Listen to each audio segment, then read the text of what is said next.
بسم اللہ الرحمن الرحیم۔ السلام علیکم ورحمۃ اللہ وبرکاتہ۔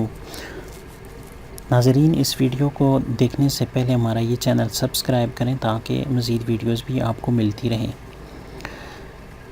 اس میں کوئی شک نہیں کہ اللہ تعالیٰ کے مقدس ناموں اور قرآن مجید کی مبارک آیات اور وظائف دعاؤں میں اس قدر فیوز و برکات اور عجیب عجیب تاثرات ہیں کہ جن کو دیکھ کر بلا شبہ قدرت الہی کا جلوہ نظر آتا ہے۔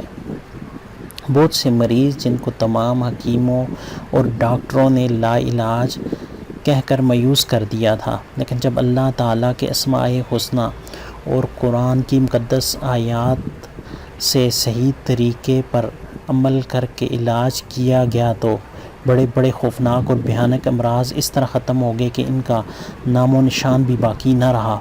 جادو اور اسیب وغیرہ کی بلائیں اتنی خطرناک ہیں کہ حکیموں کی طب اور ڈاکٹروں کی ڈاکٹری اس منزل میں بالکل لاچار ہیں، لیکن دعاؤں، وظائف اور قرآنی آیات کی تاثیر قہر الہی کی وہ تلوار ہے کہ جن کی تیز دھار سے جادو، ٹونا، اسیب سب کے سر قلم ہو جاتے ہیں، جادو بھی ٹوٹ جاتے ہیں اور اسیب بھی بھاگ جاتے ہیں اور کبھی گرفتار ہو کر جل جاتے ہیں۔ قابل غور بات یہ ہے کہ جس طرح جڑی بوٹیوں اور تمام دعاؤں کی تاثیر اسی وقت ظاہر ہوتی ہے جب کہ اس کی ترکیب سے وہ دعائیں استعمال کی جائیں جو ان کے استعمال کا طریقہ ہے، اسی طرح عملیات، تعویذات کی بھی کچھ ترکیبیں، کچھ لوازمات ہیں۔ جب تک ان سب چیزوں کی رعایت نہ کی جائے گی، عملیات کی تاثیرات ظاہر نہ ہوں گی اور فیوز و برکات حاصل نہ ہوں گے۔ ان شرائط میں سے 7 شرطیں بہت اہم اور ضروری ہیں جس کے بغیر قرآنی اعمال میں تاثیر کی امید رکھنا نادانی ہے۔ ان 7 شرطوں میں رزق حلال کا حصول انتہائی اہم شرط ہے۔ حلال لقمہ کھانا اور حرام غذاؤں سے بچنا چاہیے تاکہ وظائف اور دعا میں تاثیر ہو، اس کی فیوز و برکات سے فائدہ حاصل ہو۔ دوسری شرط صدق مقال، یعنی کہ ہمیشہ سچ بولنا اور جھوٹ سے بچے رہنا۔ تیسری شرط اخلاص، نیت کو درست اور پاکیزہ رکھنا اور ہر نیکی اللہ تعالیٰ ہی کے لیے کرنا۔ اپنی منشا رضا الہی سے تائب رکھنا، بعمل رہنا، اخلاص پر ممکنہ سعی پر عمل پیرا ہونا چاہیے۔ چوتھی شرط تقویٰ، شریعت کے احکام کی پوری پابندی کرنا، جہاں تک صحیح اور کوشش سے ہو سکے اس پر کاربند رہنا چاہیے۔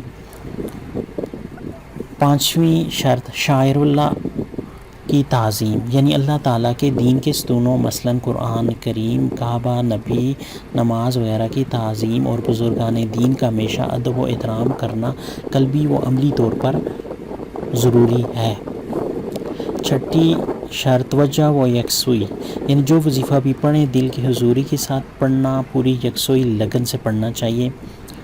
ساتویں اس کی شرط ہے یقین کامل، یعنی جو عمل اور وظیفہ پڑھیں اس کی تاثیر پر پورا اور پختہ عقیدہ رکھنا بہت ضروری ہے۔ اب آتے ہیں اس عمل کی طرف۔ ذو الحجہ کے ماہ میں سورہ کوثر کی زکوٰۃ ادا کرنے کا یہ بہت آسان طریقہ ہے۔ اس کی برکت سے پورا سال سورہ کوثر کی برکات کو سمیٹا جا سکتا ہے۔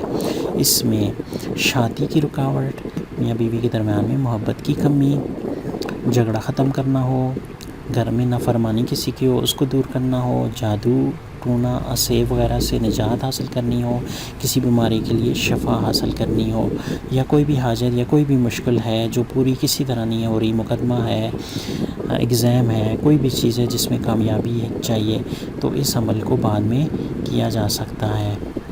تو اس کا طریقہ یہ ہے کہ ذو الحجہ کی 7 تاریخ، 8 اور 9 کو ہر نماز کے بعد اول آخر درود شریف 11 بار اور سورہ کوثر ہر دفعہ بسم اللہ الرحمن الرحیم کے ساتھ 313 دفعہ پڑھنی ہے۔ اگر کسی کو یہ مشکل لگے تو اس کے لیے 1100 دفعہ ایک ہی نشست میں پڑھنا ضروری ہے۔ اس سے 3 دن میں زکوٰۃ ادا ہو جائے گی۔ اس کے بعد ہمیشہ اس کا ورد 100 دفعہ رکھے۔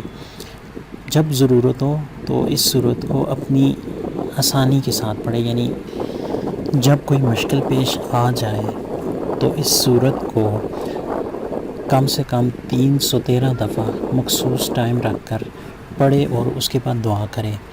اگر اس کو 1100 دفعہ پڑھے تو اس کی تاثیر میں اور زیادہ اضافہ ہو جائے گا۔ 11 دن کا عمل کرے، اس دوران میں اس کی مشکل دور ہو جائے گی۔ 11 دن یا 21 دن یا زیادہ سے زیادہ 40 دن، تو اس سورت کی برکت سے فوراً وہ معاملہ حق میں ہو جائے گا۔ جس نے اس عمل کو کرنا ہے اسے چاہیے کہ کمنٹس میں اپنا نام لکھ لے اور اس ویڈیو کو شیئر کر دے تاکہ اس کو پوری تاثیر سورہ کوثر کی بھی حاصل ہو جائے۔